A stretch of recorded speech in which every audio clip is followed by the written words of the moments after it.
আসসালামু আলাইকুম সবাইকে। আজকের রেসিপি হলো পুঁইশাক দিয়ে চিংড়ি মাছ রান্না।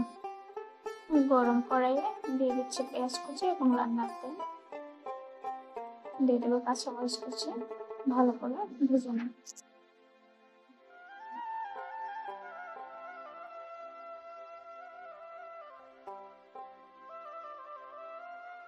পেঁয়াজটা বাদামি রঙ হয়ে আসলেই দিয়ে দেবো এর মধ্যে আদা, জিরা এবং রসুন একত্র বাটা। দিয়ে দেবো ধনিয়ার গুঁড়ো, হলুদের গুঁড়ো ও মরিচের গুঁড়ো পরিমাণ মতো। আর দিয়ে দেবো সামান্য পরিমাণে পানি, ভালো করে মশলাটা কষিয়ে নেওয়ার জন্য। পরিমাণ মতো লবণ অ্যাড করতে হবে। আমার লবণ দেওয়ার প্লেটে অ্যাড করা হয়নি। মশলাগুলোকে ভালোভাবে নেড়েচেড়ে কষিয়ে নেবো যতক্ষণ না পর্যন্ত এর উপরে তেল উঠে আসে।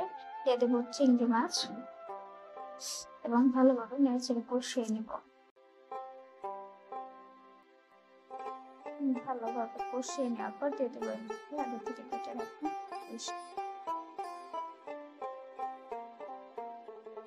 এবার কিছুক্ষণের জন্য ঢেকে রাখবো।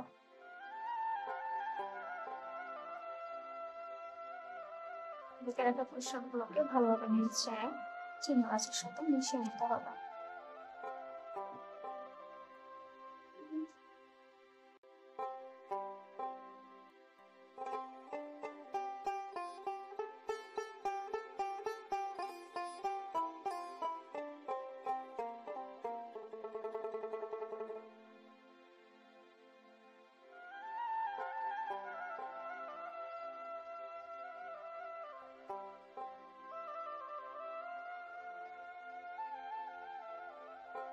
শাকটা ভালোভাবে কষিয়ে নেওয়ার পর এর মধ্যে দিয়ে দেবো পরিমাণ মতো পানি।